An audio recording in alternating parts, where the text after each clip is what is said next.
actually kanina, sabi ko, ano ba kami? Chapter ano na ba kami? O chapter ano?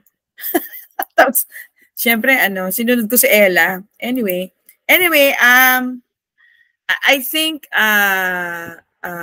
we're still in Kara, Pega Kara, di ba? Chapter 3, right place, right time. So, the Lord has special word for all of us tonight. The Holy Spirit has been teaching us day in, day out, and we are growing deeply into the awareness of who we are. Yeah. So, Father God, we thank you so much that you love us to the uttermost. You have saved us to the uttermost, and you want us to be awakened to this truth that indeed it is complete, that indeed we are perfect, indeed it is finished. And we don't need to worry about tomorrow because you are in us, you have placed us at the right place at the right time. In the name of Jesus. Amen.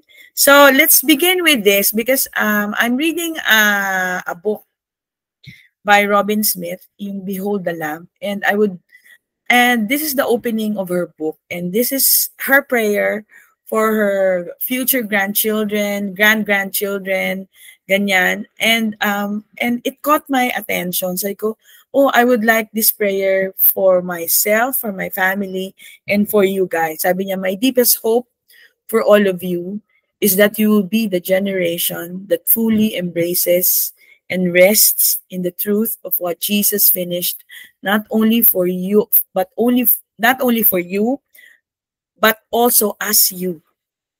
Living your lives from the reality of who you are as a new creation in Christ. May you fully grasp that you are God's image bearer and live on earth as it is in heaven. No sickness, no diseases, whole, abundant. Fully knowing that as Jesus is, so are you in this world. In this world. Finally, may you know the depths of your union with God, Father, Son, and Holy Spirit, and experience the unbroken face-to-face fellowship you share with them. So this is from the book Behold the Lamb by Robin Smith. Gana, no? So, say ko, Lord, you've been taking us through this beautiful journey of being awakened to the truth that, hey, we are in you, that, hey, you are in us. This is the greatest adventure that we can live our lives, right? That yun yung excitement na, Lord, wherever you are, right? I am with you. Wherever I am, you are with me. So, meaning, there's always be success. Yan. And by the way, the story of Abraham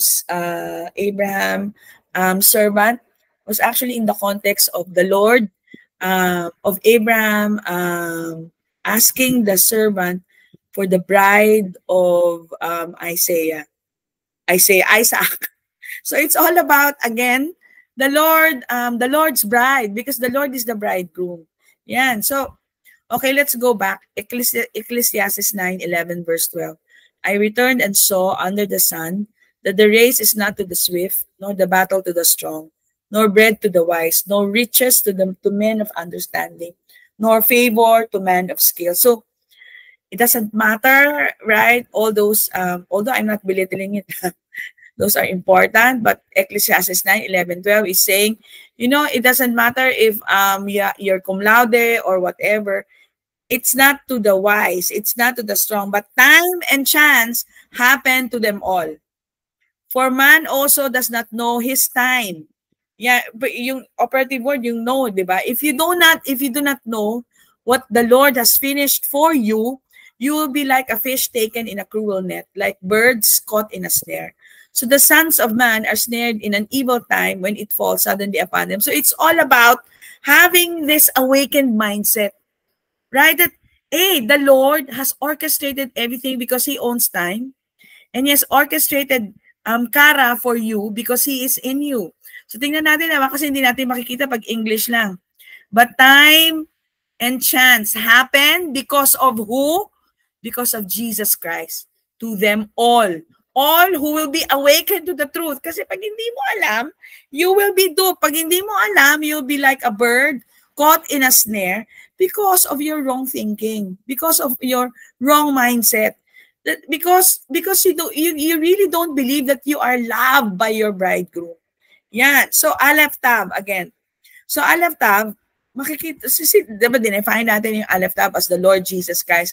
But specifically in Zechariah 12:10, then I will pour out a spirit of grace and prayer on the family of David and on the people of Jerusalem. They will look on me whom they have pierced. Yan. Yan. They will look on me. It's Jesus. Now, Zechariah 12:10 is defining Aleph Tav as who? The one who was pierced by his stripes. You are healed. Right? They will grieve bitterly for him as for a firstborn who has died. So, clearly, Aleph Tav, yung dito, yung nandito sa Ecclesiastes 9:11-12 is the Lord Jesus. And if we are awakened to the truth, right, that it is finished, that you are perfect, you are completed because of his finished work, then you will rest. So, let's go back to Ecclesiastes 3:11. He has made everything beautiful in its time, also has put eternity in their hearts, except that no one can find out the work that God does from beginning to end. So there it goes again, Aleph Tav. And it's first, actually, nandito pa rin siya, ayan. Also, Aleph Tav has put eternity in our hearts. So when you see Aleph Tav in a verse, know to interpret the verse to the understanding of your union in Christ. So when you see Aleph Tav, it is actually the signature of your union with Christ. Hallelujah. So, in Hebrews 4:16, sabi nga, di ba? Let us come boldly to the throne of grace, to the throne of grace. So, yung throne of grace dyan, let's therefore come boldly to the throne of grace that we may obtain mercy and find grace to help in time of need. The word bold in Aramaic is very interesting. It is galia, parang gala. It means to uncover, to be visible. It means to be awakened. It means to take off the veil. During the celebration, the bride will be made visible, galia, visible to the groom by lifting her in a kursya. So too, when we enter into the grace of God, we are lifted up in a kursya with Him, so He can uncover Himself not as a judge, but as a loving bridegroom filled with passion. So in essence, Hebrews 4:16 is saying, let's come boldly before the wedding chair. The throne of grace means we have been granted the privileges of being a family member of God as the bride of His Son, Jesus Christ. Hallelujah. And whoever has the Son has everything. What does He have? What does He have that you don't have? What does He have that you don't have? You have everything. You have wholeness. You have health. You have long life, right? You have abundance. Hallelujah. Hallelujah. So, ang sabi niya, boldly uncover. Uncover yourself. Uncover your mindset. Know, right? What is yours? Yun ang ibig sabihin niyan. So, let's review yung bridegroom. You know that the word for marriage is actually the word bridegroom. Because the bridegroom defines the bride, right? So, katan. Isaiah 62 verse 5, as the bridegroom rejoices over the bride, so shall your God rejoice over you. So, the word bridegroom, katan, is another word for marriage. This word for marriage has the idea of joining together in complete truth and honesty. When God, as a bridegroom, is married to you, He is joined to you in complete truth. What is the truth? Jesus is the way, the truth, and the life. Hallelujah. They that worship God must worship Him in spirit and in truth. What does it mean that we worship Him in spirit and in truth? We worship Him, we take Him at His word. Let it be done to me according to your word, because His word is truth. Hallelujah. So let us not, even though we see contradictions, no? Lord, I take you at your word. You said this, and therefore let it be done according to your word. So, the bridegroom, as it is the Lord Jesus, who is the Lord Jesus. So, 3-letter words, Chet, Tav, and Nun. Yung Chet is a picture of the fence. So, meaning you are secured. Tav is the picture of the covenant, the last letter of the Hebrew alphabet, the picture of a cross. And life, the last letter, Nun, is a picture of life, right? The bridegroom giving his life for you at the cross. So the cross secures life. Yun ang ibig sabihin ng bridegroom mo. And then, the bride. The bride is the Hebrew word kala. So that's why, no, actually, yung aking speaking tongues, may kura balaya, shakaralya, kalya. Meron akong ganyan. Sabi ko, Hebrew pala aking ano yata. Ang aking ano, speaking tongues. Anyway, kala from the root word perfect. Child of God, bride of Christ, you are perfect. So the meaning of the word bride in Hebrew is perfect. From the root word or kalal, and the pictograph is open hand, which means gift or providing. And then shepherd. Yan na yung kalal, right? Kasi yung root word is kalal, which is perfect. Yung word for bride is kalal, from the root word perfect, which is kalal. So yung kalal is kaf, lamed, lamed. Note the doubling of the shepherd. In Hebrew, the doubling of shepherds and words form the excessive or extreme form of the meaning of a word. Thus, shepherd here is the shepherd of shepherds, the Lord Jesus. So, the pictograph of the root word kalal, in the Hebrew word for perfect, reads like this. The free gift of the great shepherd, or completed, you are completed by your shepherd, who is Jesus. So the word for perfect comes from the perfect shepherd who gives and never stops giving. Hallelujah. So bride of Christ, kala. What happens then when grace is added to the root word perfect? You get the bride. You are his perfect bride. Hallelujah. So three-letter word again. Kaf, open hand, gift of providing, shepherd, and then concluded, defined by the last letter, which is hey. The letter for grace. So it reads, the grace of the shepherd revealed. Bride of Christ, the grace of the shepherd is revealed in you. Hallelujah. The grace of the shepherd revealed in you. You are his bride. So Christ, because Christ didn't go to the cross so that your old man would behave better. He didn't go to the cross to get a student he could be in dialogue with. He went to get a bride he could be in union with. He went through all those suffering, through all those piercing and lashing for you to be his bride. Hallelujah. So that you can live happily ever after. Praise the Lord. So, you know that the Hebrew letters are yung Aleph Bet, yung system ng Hebrew letters is what you call Aleph Bet. There are 22 letters. Yan, from Aleph, Bet, down to Tab. Yan. So as a reference, you can study this. So the first letter is Aleph. So when you count to 11, you get the letter Kaf. Yan, di ba? 1, 2, 3, 4, 5, 6, 7, 8, 9, 10, 11. So yung last letter is the word Tab. Okay? The letter Tab. So 22, no? Pag nag-count ka from Tab to another 11, which is mapupunta ka dun sa 12, yan ay Lamed. So, yung first two letters ng bride, which is Kaf and Lamed, when you add grace, when you add the letter Hey, God's grace, to the two letters in the middle word, right? Tignan mo naman, no? Yung the word bride, no? It's in the middle of the Aleph Bet. It concludes or is defined. It's defined, right? By His grace. So anong ibig sabihin yan? The Lord Jesus defines you.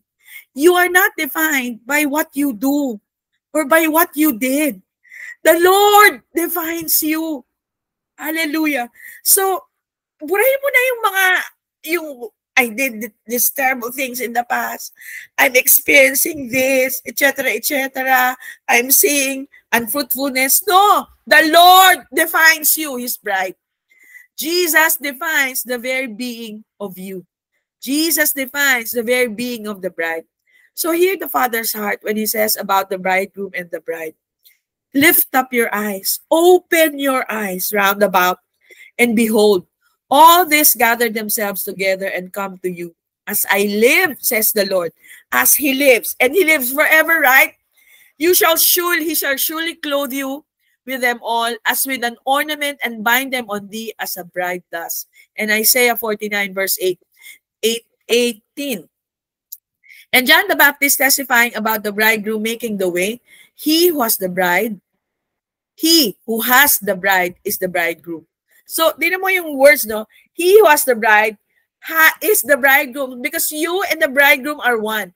But the friend of the bridegroom, who is John, who stands and hear him, rejoices greatly because of the bridegroom's voice. Therefore, this joy of mine is fulfilled.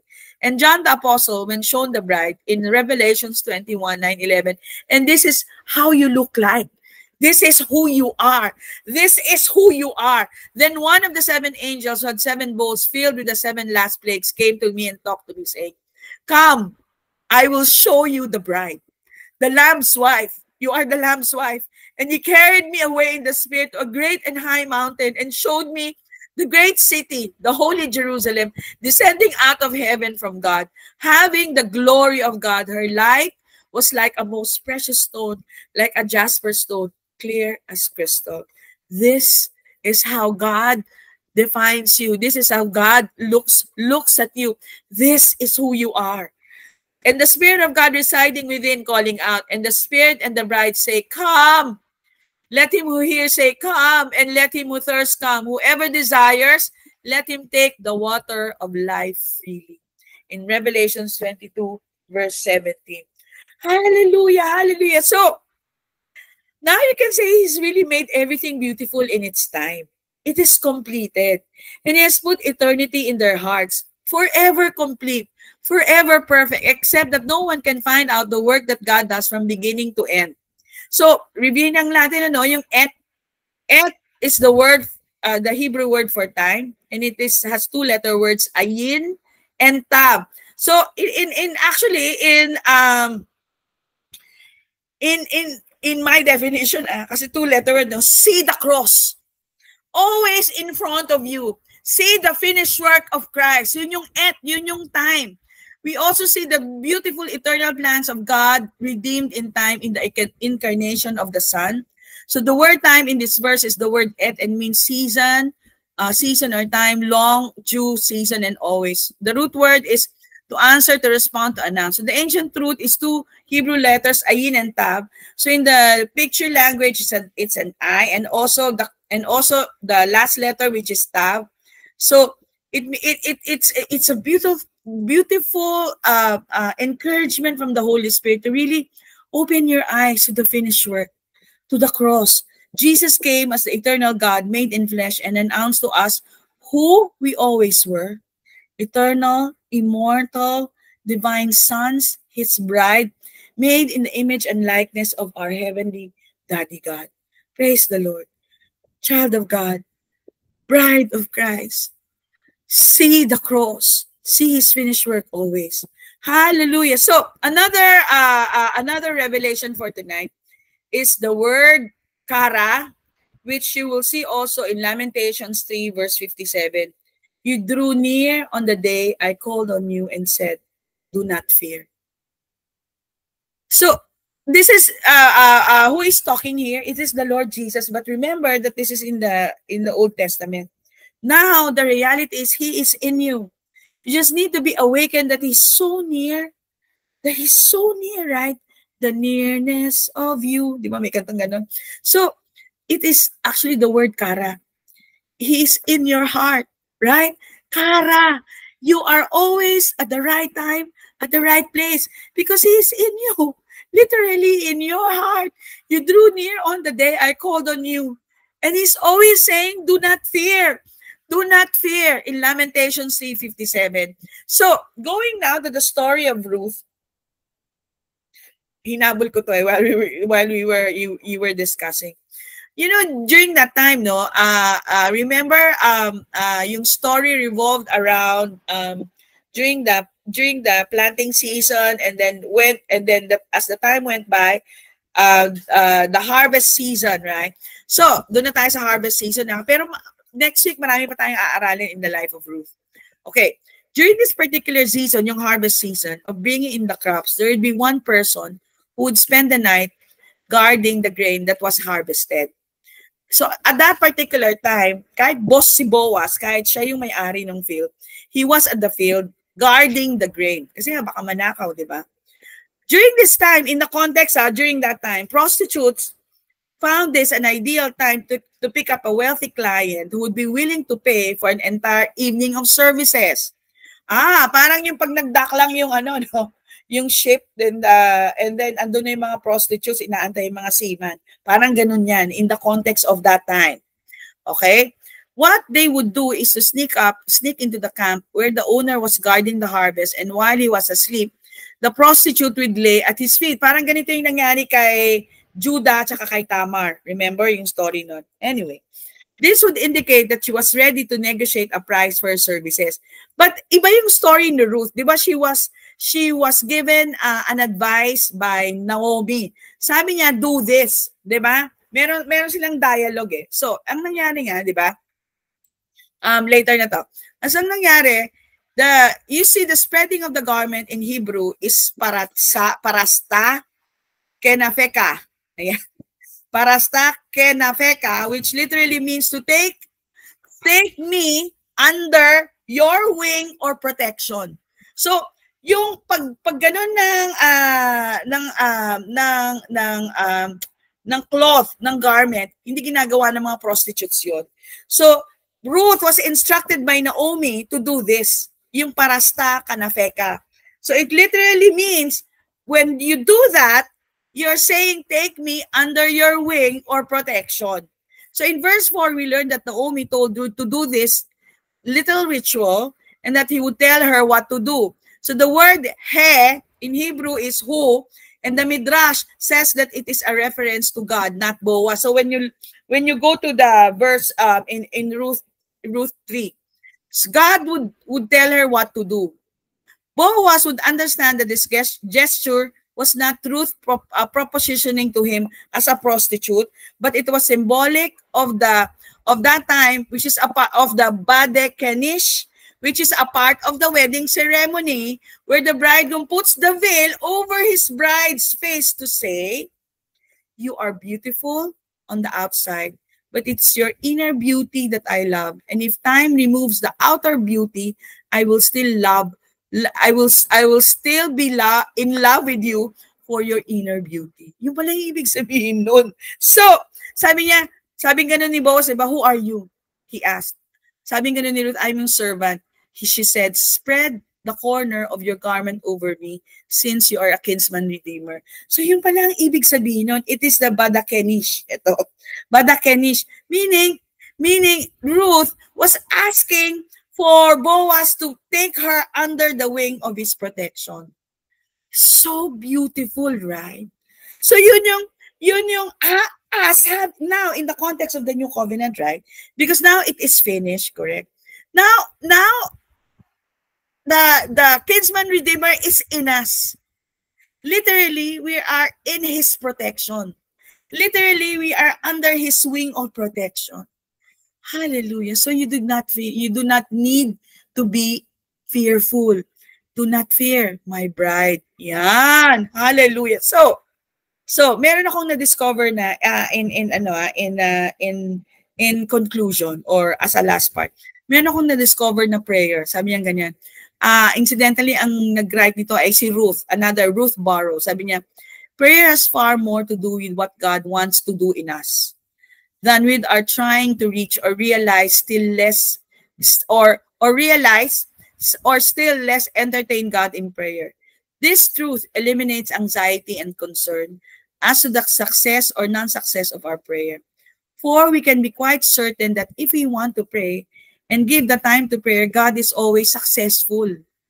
Right? And that is what matters. What we think of us as our search for God is in reality a response to the divine lover drawing us to himself. There is never a moment when divine love is not at work. This work is nothing other than giving of the divine self in love. So the logical consequence for us must surely be that our part is to let ourselves be awakened to the truth that we are indeed loved. Let ourselves be let ourselves be worked upon or be persuaded by this great God and made aware of our total union with Him. Ruth borrows the essence of prayer from the Ignatian Adventure. So that, my dear sisters and brother, is part 2 of chapter 3. Right place, right time. Kara. Praise the Lord. To the communion, let's hold the bread in our hand. Thank you, Jesus. Abba, Daddy God, we thank you so much again for the word that you shared to us for tonight. And we receive everything, Lord, and we are really blessed to be awakened to the truth, Lord. So tonight, Lord, we just want to thank you for loving us deeply, that you sacrificed your only begotten Son, our Lord Jesus Christ, to die on the cross to redeem us from the curse. Lord Jesus, we just thank you, Lord, because you sacrificed your life at the cross for us, your bride, because you loved us so much. So tonight, we remember all your sacrifices, and we declare that surely at the cross, you bore all our sickness and diseases in your body. And by your stripes, with the beatings you bore, by the lashes which fell on your back, and the crown of thorns to pierce your brows, we declare that we are completely healed, healthy, and whole. Lord, your cross really secures our life. Thank you for the Zoe life that you have blessed each and every one of us. And we declare, Lord, that as you are in your health, so are you in this world. Hallelujah. Amen, amen, amen.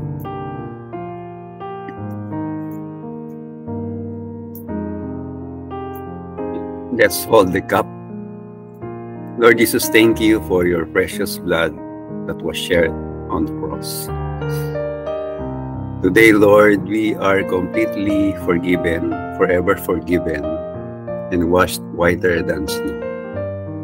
We can come boldly into your presence without guilt, without condemnation, without fear, because we know that at the cross, you shed your blood for our salvation.